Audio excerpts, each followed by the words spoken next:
Welcome, everyone, to Rush Roundtable, episode 141, Territories from the Power Windows album. We're very excited. We're going to jump right in. I'm going to start by reading the verses and the lyrics, and then we're going to go around. If you watched before, you know the drill. So, I see the middle kingdom between heaven and earth, like the Chinese call the country of their birth. We all figure that our homes are set above other people than the ones we know and love. In every place with a name, they play the same territorial game, hiding behind the lines, sending up warning signs. Alex, take it away. Oh, thank you. The thing I thought it was always interesting about this beginning, this first line, the first couple of lines, is that, when the album came out, it was around the time when I was in social studies and we were learning about Asia and Africa. And I feel like it was in one of these little books that we had that New York State, had for each continent and whatnot, that referenced that aspect of Chinese philosophy, in that we're China, here's the earth, here's the heavens. The idea that we're the intermediary type of situation. Middle kingdom. Because I remember when first listening to this, reading the lyrics, it seemed like, hey, we just went over that, and I don't know how just, but it wasn't that long before. And that aspect, I know that in some of the interviews, Neil was really, I guess I was about to say fixated, but entranced by the idea of, I guess, that element of jingoism, as far as, this is us and this is, as it says, set above everyone else in that respect. That second half, getting into play the same territorial game, to me, that was, obviously not just to me, I'm sure anyone could figure that we see it every day. At this point, we can certainly look to the most recent issues in Ukraine, as far as Taiwan. Yeah, I just think of an individual I know in Moscow, and I emailed him a few months ago saying, well, what's the word on the street? And, oh, we just think of it as a civil war. Okay, well, certain people in that country that are thinking of it as more of an incursion. Yeah. So, yeah. Yeah, it's weird to be a teenager and kind of get this global perspective from a Canadian, drummer poet. Rock but band. For me, it was, rock band. Right? For me, it was, no one in my life was talking like this at all. And it's just the idea of territories and just kind of thinking things at a global. This is before CNN, right? This was before. You read the newspaper. We talked about red lenses, and there was a lot about the newspaper there. But just this idea of the global setting of this, I thought was really unique. Right. I always thought that line too, in every place with the name. We spent a lot of time on that if we had it, but that first verse, kind of sets the tone coming from China, but it's every place with a name. From the Reagan years, the shining city hill, China, the middle kingdom. We all do the same thing. I think is the point. So anybody else want to comment on that before we move on?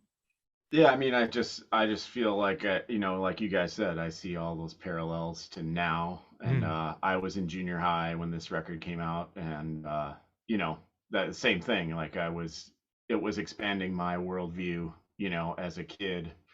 And this band has kind of always done that for me. So this is kind of a hallmark song.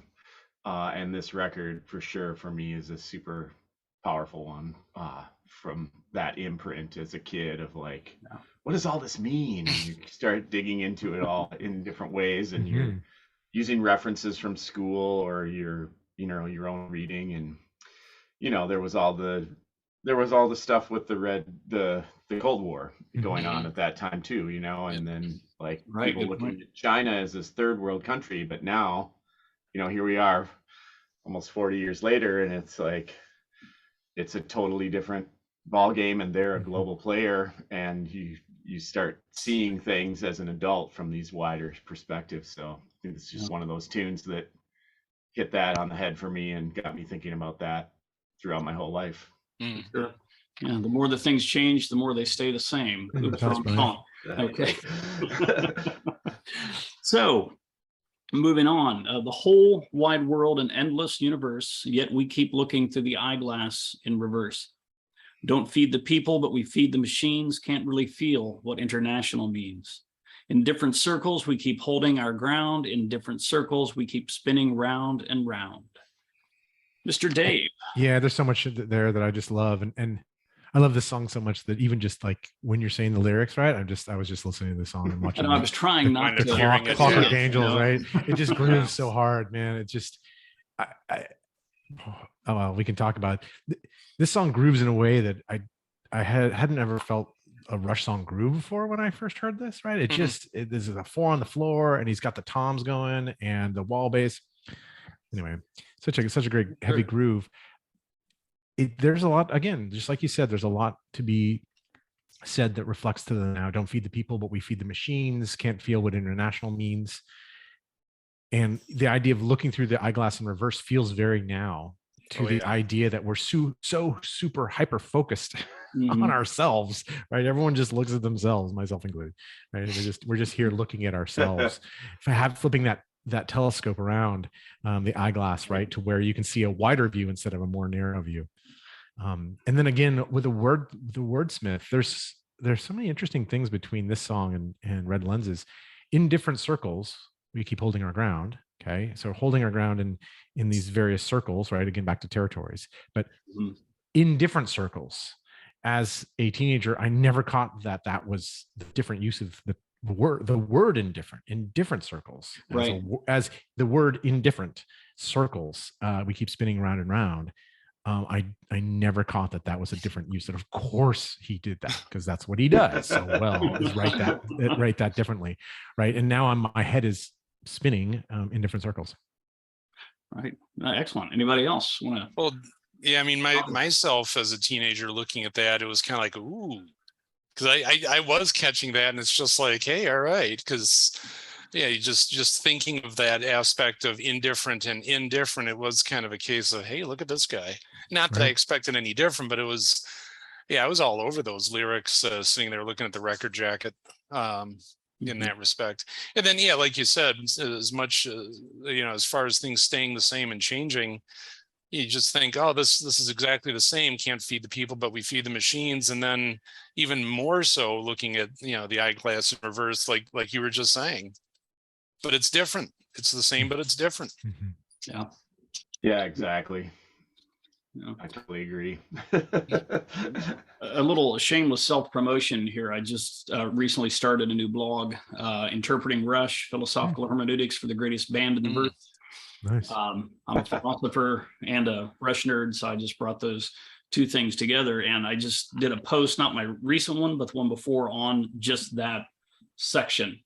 And the idea of turning, one of the things I said, turning the telescope around, like you mentioned, Dave. It's like there's this whole wide world, but yet we look at it really, really small, and can't really feel what international means. The idea of being cosmopolitan, don't want to get ahead, but a citizen, of the world.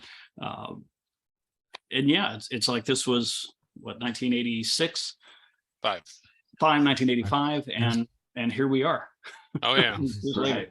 Exactly the same. So almost 40 years. Yep. Awesome. Thanks. I feel old. Well, it happens, man. It's okay. I'm all right with it. I feel like I need to be a little wiser, I hope. So, moving on, we see so many tribes overrun and undermined, while their invaders dream of lands they've left behind. Better people, better food, and better beer. Why move around the world when Eden was so near? The bosses get talking so tough, and if that wasn't evil enough, we get the drunken and passionate pride of the citizens along for the ride. The more that things change, right? That's really now. Yeah.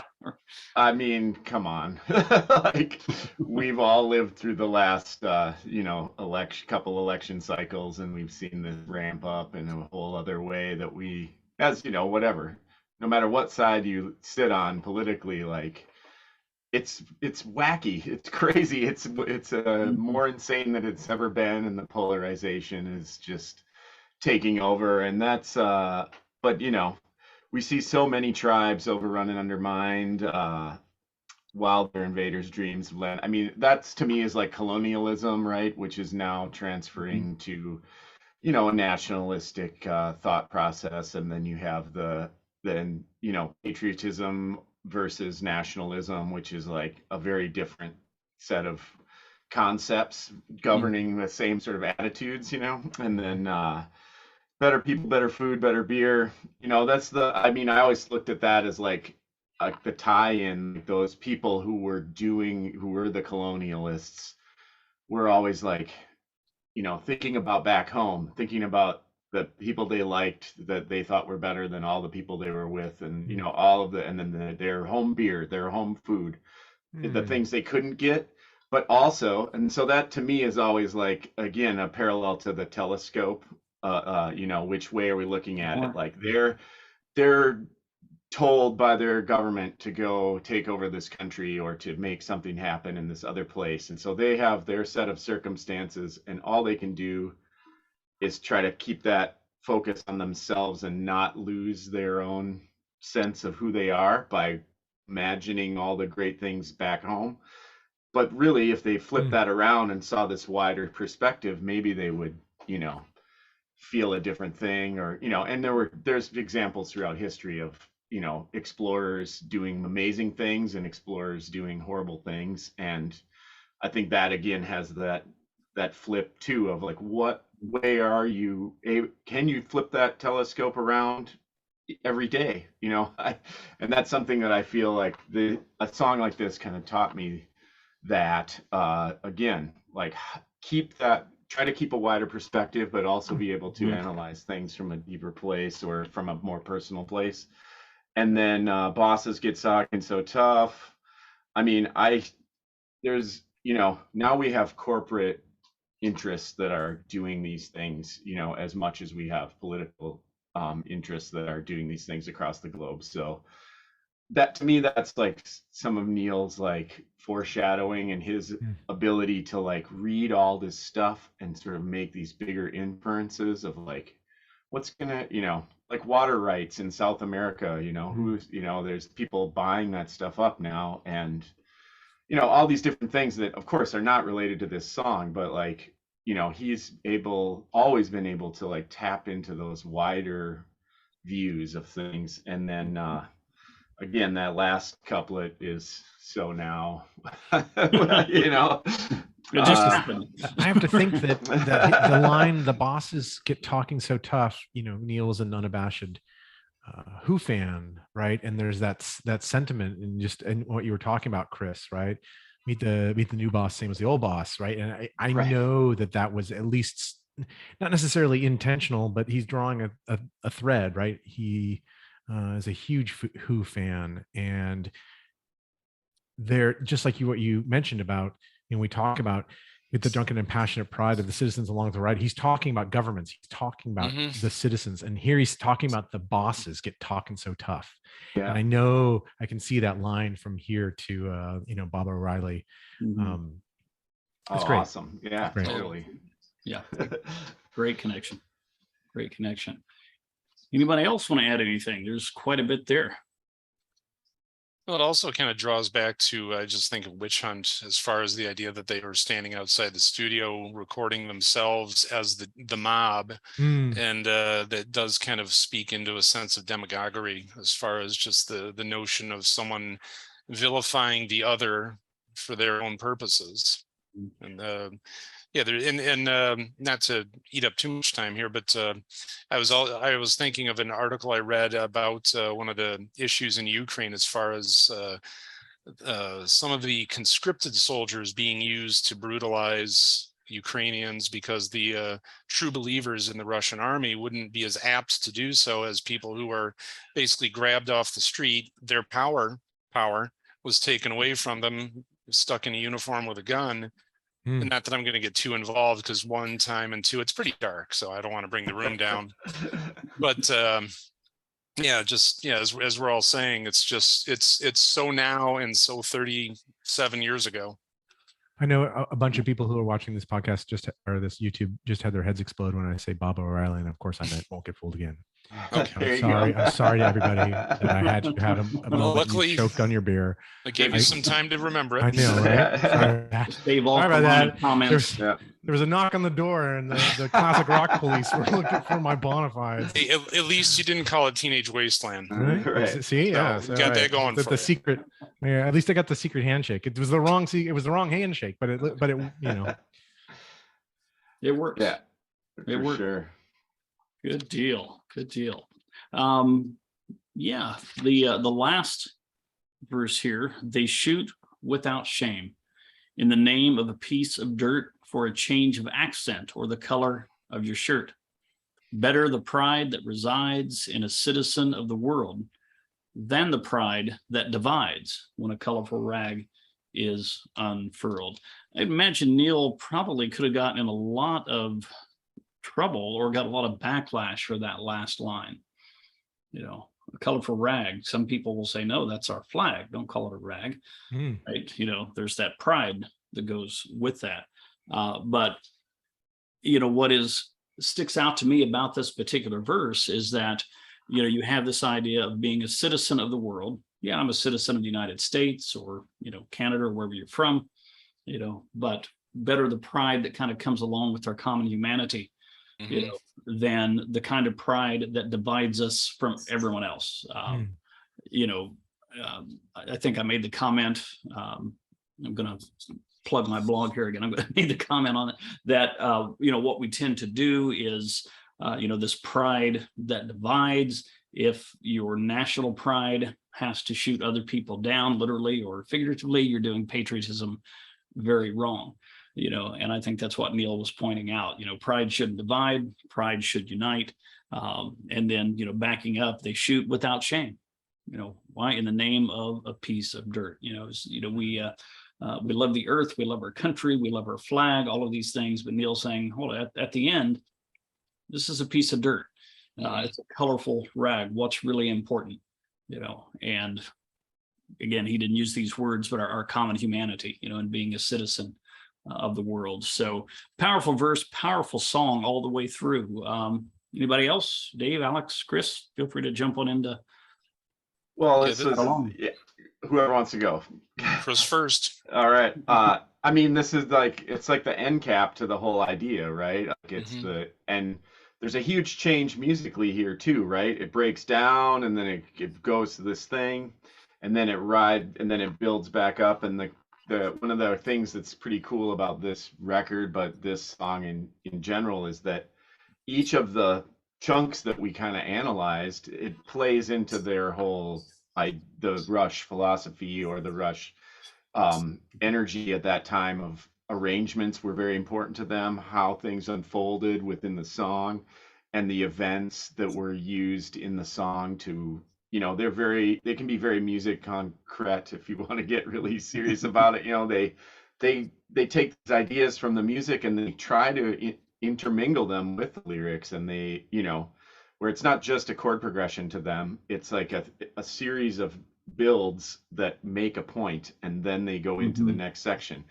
And each of the ends of those verses is exactly where where that bass line drops in, right? And the whole thing takes off in a different way. And they're using the music to illustrate the point just as much as they are the lyrics. And again, it's the reason I think we all could probably say we love these guys, because it's such a huge part of it. Directly to this segment where it breaks down and it gives this whole wider perspective again, and he's showing you how to use the telescope forwards and backwards throughout this whole song. That's what I think. No, that's an excellent point. I mean, and we haven't really talked much about the music, but things that I've often thought is, Neil would write these lyrics and Alex and Getty could compose the music in a way that seemed to capture the emotion, the joy, the anxiety, whatever it was that Neil was putting into words. They could compose that in the music. So excellent point. So Well, so yeah, we got a few minutes. Why don't we talk a little bit maybe about the music? If anybody has something to add there, maybe about the intro, the electronic drums, or well, the intro, they were consciously looking to get an Eastern sound. So between the fact that the keyboard melody was already introducing an A minor pentatonic, the effects that Lifeson was using, basically a single space rack unit by Ibanez that was essentially a harmonizer. So it created that tinny sound to mimic a sitar. Or what someone would have passed as a sitar circa mid 80s as far as using electronics. Yeah, right. And because obviously for the Clockwork Angels tour, he had a different effect because effects are just, light years beyond what was theirs, 40 years ago. And his intro solo, he basically plays one string, which, as he said on his website 20 years ago, or on the Rush website, he does a lot of single string playing. But in that case, he very consciously played A minor pentatonic, avoiding B's and F's. At the very end of his intro, he played an F sharp, changed the mood noticeably at that point, plays some B's. And I mean, they still basically were playing more of an A minor pentatonic when he gets into that one rhythmic arpeggio, which was really just an A minor pentatonic scale. But they kind of hovered in more of an overall tonality for the most part. I mean, there were some of the heavier chords, the power chords of C, D, A, C, D, F. But I mean, it's pretty much like a lot of, like Indian music, for instance, is built on an implied harmony where you have that drone. I mean, Geddy's bass, he's hitting A's, he's hitting some G's, he's hitting some A's. Now he's got some little F sharp, but back to G.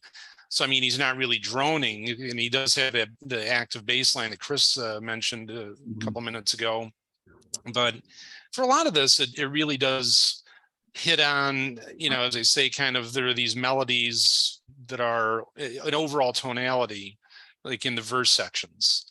And then a little bit of a key change for his solo, which is, I feel like that section, as far as the final section, they shoot Without Shame, Chris kind of inspired me to think of it as a coda. Because really, when you think about it, it does have that change. Yeah.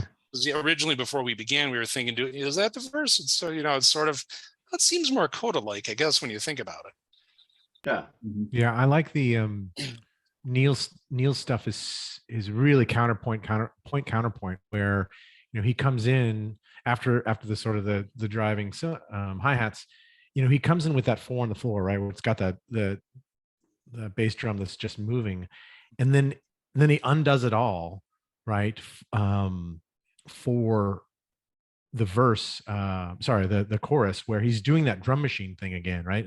And that's a relatively new thing for him that started appearing on Grace Under Pressure, where he's doing that drum machine and lots of different. He's got the pads. You can see him if you spend enough time watching this stuff as I do, you can see him. He's not only has pads and stuff to his left, but he's got foot. There's a clap that he's doing with his foot. You were like, how does he do all this stuff? Well, he actually uses his left foot quite a lot. And in the later tours, he would have like 6 or 7 pedals. He's doing a clap on that as well.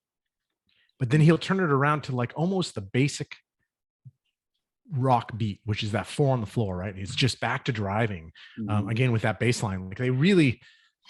Those guys just have that groove. It feels so removed from perhaps like some of the 70s stuff, but it's also so signature them, right? They're just, that pocket is just so huge that the two of them are in. I don't know. It's to me, it's definitive. Neil and Ged. Absolutely. Yeah, there's a whole, this is definitely his use of his sample library of his own percussion, and there's all of the, like, as you said, the percussive drums that are very drum machine like, and that stuff is all growing at this time, right? It's brand new to them. They're like just give me it, and they're just sucking it up and taking it in and creating this amazing stuff. As 80s as this record sounds, it also just kind of has this sort of lushness and this sort of hugeness to every song. Yep. I think that's one of the things that, like, production wise is so amazing. Like, how do you have all of this stuff and how does it all sound equally in balance? And, Getty's gone on record as this is one of his favorites as far as the overall mix and the energy so of clean, it. so Neil clean. too I just reread Popoff's chapter about this record in the 80s Rush book, and they're he talks. Neil mentioned that the like sequence of this whole record was one of his favorites, like the way everything just unfolds. And so you guys said that in the notes, like this kicks off side 2, or you flip this cassette over and there it is, and it's like, and it's a different vibe. And that drone thing is there. That was my last thought. The drone thing is there in the beginning. It's just synth bass and those big pads, and then Alex doing this thing, and Neil, with the more broken tribal drumming thing. And again, just another example of how they use texture and dynamic range and density versus letter texture to create all this stuff. And a big shout out on this whole record to Andy Richards. I don't know if you guys have been on the other talks, but this guy was brought in by Peter Collins, and he's the guy who, like, all of those stabs, all the huge super fast synth runs are all this guy Andy Richards. And his Great stamp stuff. is all over Power Windows and Hold Your Fire. So probably my single favorite side of any record probably ever in all of my life. I will just listen to second side of Power Windows just over and over and over and over and over and over and over and over again. That's kind of a fool I am. Yeah, great. It just kicks off that whole second side. It sets the tone lyrically and production. You're absolutely right. Just lots of white space, right? Lots of open space in your headphones to hear everything really, really cleanly and clearly. You can hear Collins, man. Yeah. And I was just thinking too, this, of course, the idea of beginning with any kind of drum beats, Body Electric. Side 2, flip the record, drums. Yeah, that's a good point. Totally.